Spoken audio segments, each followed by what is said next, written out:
अस्सलाम वालेकुम दोस्तों। ये दुनिया है और यहाँ बहुत सारे ऐसे वाक़यात होते हैं जो आपको पता चलते हैं, लेकिन बहुत सारे ऐसे वाक़यात होते हैं जिनका आपको पता नहीं चलता। लेकिन कुछ वाक़यात ऐसे होते हैं जिनका ज़िक्र आपसे छुपाया जाता है, और सिर्फ़ आपसे नहीं, तकरीबन पूरी दुनिया से छुपाया जाता है। तो आज की इस वीडियो में नज़र डालते हैं कि वो कौन-सा ऐसा वाक़या है कि जो हमसे छुपाया गया और 1-2 साल नहीं, तकरीबन 50 साल तक छुपाया गया। साइंटिस्ट ने जिस तरीके से रिसर्च करके हमारी ज़िंदगी को आसान कर दिया है, इसी तरीके से कुछ रिसर्च ऐसी हुई हैं जो बहुत ज़्यादा टेरिफाइंग गुजरी है। इन्हीं रिसर्च में से एक रिसर्च के बारे में हम बात करने जा रहे हैं। इसका नाम है रशियन स्लीप एक्सपेरिमेंट।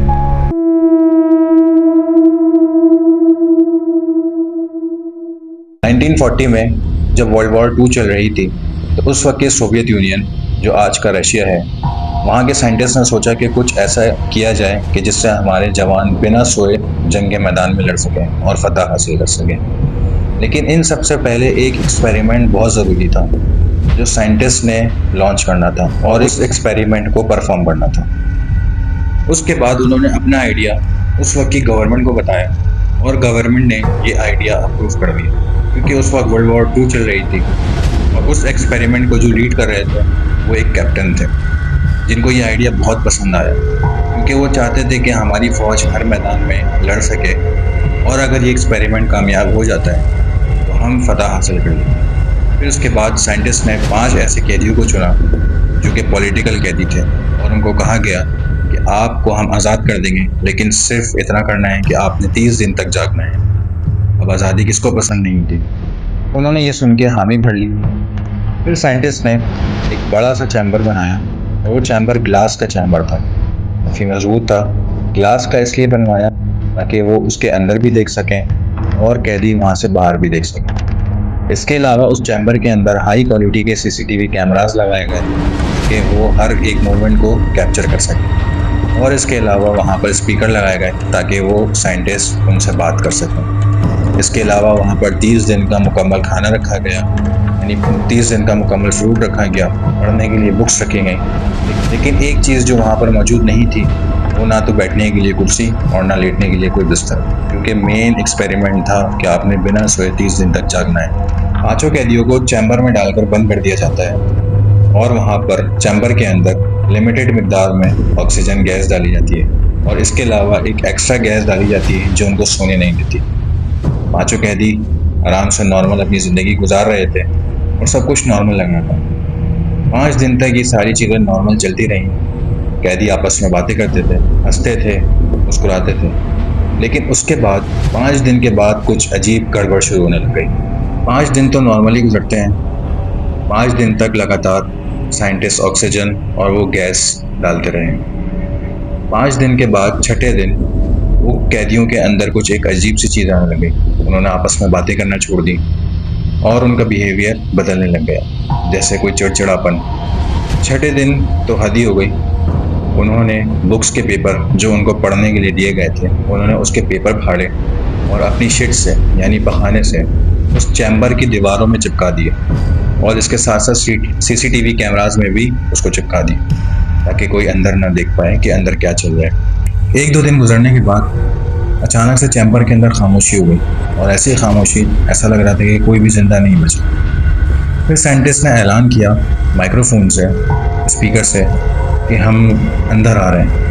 तो उनमें से एक कैदी चिल्लाया, और वो इस तरह से चिल्लाया कि अंदर कोई भी नहीं आए। साइंटिस्ट ने ऐलान किया कि हम चैम्बर का गेट खोल रहे हैं और जो कोई सामने आएगा हम उसको गोली मार देंगे। तो उनमें से एक कैदी इतनी ज़ोर से चिल्लाया जिसकी वजह से उसकी गले की नसें फट गई, और रिपोर्ट में ये बात आती है कि वो इतनी ज़ोर से चिल्लाया कि अगर कोई नॉर्मली बंदा उसको सुनता, उसकी चीख को सुनता, तो उसके कान के पर्दे फट जाते।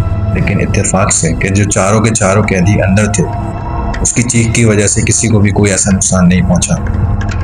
आखिरकार 9वें दिन फुल सिक्योरिटी के साथ चैम्बर का गेट खोला गया।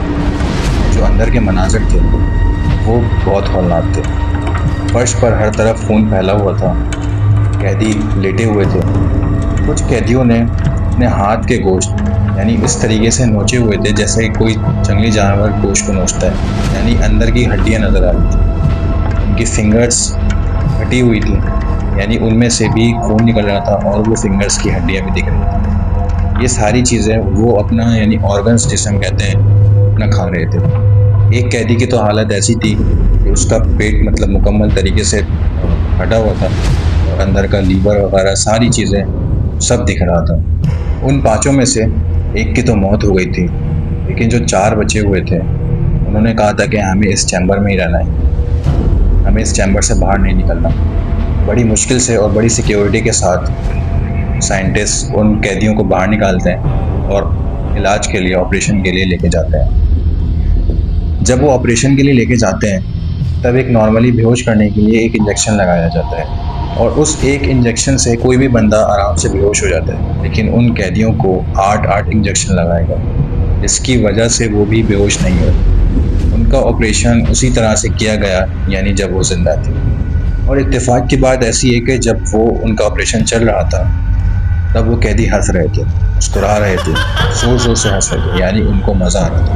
यानी जब उनके जिस्म को एक तरीके से काटा जा रहा था उनको मज़ा आ रहा था और वो बार बार ये बात कह रहे थे कि हमारे जिस्म को और काटो, हमारे जिस्म के साथ और खेलो। उनको इस चीज़ में बहुत मज़ा आ रहा था। जब उनका इलाज चल रहा था तो उनमें से सारे कैदी एक ही बात कह रहे थे कि हमें उस चैम्बर में दोबारा डाल दो और उसको बंद कर दो, और जो गैस आप लोग डाल रहे थे वो दोबारा डालते रहो। जब उनको दोबारा से चैम्बर के अंदर डाला गया तो गैस को खोला गया, यानी ऑक्सीजन को, और उस गैस को जो उनको सोने नहीं दे रही थी उस गैस को खोला गया। फिर इनके दिमाग को यानी इनके जो दिमाग होता है उनको स्कैन किया गया मशीन लगाकर। उनका दिमाग इस तरीके से काम कर रहा था कि पहले वो बिल्कुल स्ट्रेट हो जाता था, यानी ऐसा लगता था कि वो बिल्कुल डेड हो गए। फिर उसके बाद से वो मशीन चलने लगती थी, यानी ऐसा लगता था कि वो फिर जिंदा हो गए, फिर जाग गए। ये कंटिन्यूसली चल रहा था, यानी पहले वो मर जाते थे फिर वो जिंदा होते थे। ऐसा लगता था कि उनके दिमाग ने काम करना बंद कर दिया और फिर वो दोबारा से जाग जाते थे। तो ये काफ़ी कंटिन्यूस चल रहा था। इन सारी चीज़ों को देखते हुए उस कैप्टन ने ऑर्डर दिया इन साइंटिस्टों को भी इन्हीं के साथ चैम्बर में बंद कर दिया जाए और छोड़ दिया जाए। ये बात एक साइंटिस्ट ने सुन ली और उसने फ़ौरन उस कैप्टन को गोली मार दी। जब उसने उस कैप्टन को गोली मारी उसके बाद उसने सोचा मैं इन कैदियों को भी गोली मार दूंगा। जैसे ही उसने चैम्बर खोला तो उनमें से सारे कैदी मर चुके थे, लेकिन एक कैदी जिंदा था।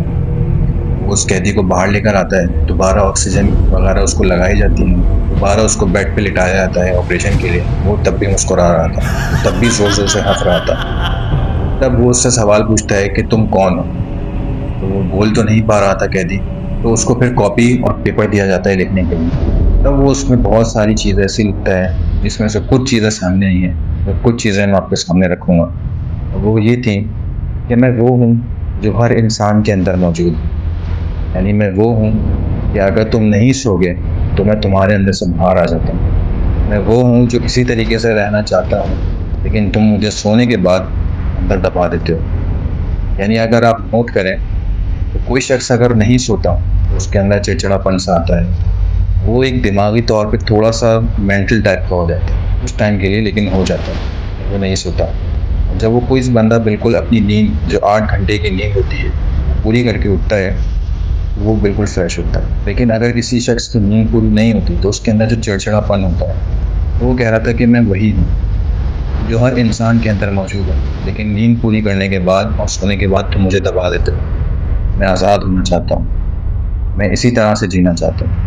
ये सारी चीज़ें सुनने के बाद उस साइंटिस्ट ने उसको भी गोली मार दी और इस केस को यहीं क्लोज कर दिया। इसके बाद काफ़ी टाइम के बाद पीपी पास्ता करके एक वेबसाइट थी जिसमें ये सारी डिटेल्स, सारी एक्सपेरिमेंट दुनिया के सामने लाता था। और पिछले 50 साल से रशियन गवर्नमेंट इस चीज़ को झूठ कह रही है कि ये एक झूठ है, लेकिन काफ़ी चीज़ें अगर हम नोटिस करें इस एक्सपेरिमेंट से बाहर आती हैं, जैसे ना सोना और चिड़चिड़ापन हम सब देखते हैं। और शायद ये वही चीज़ थी जो हर इंसान के अंदर मौजूद है। उम्मीद करता हूँ आपको ये वीडियो पसंद आई होगी।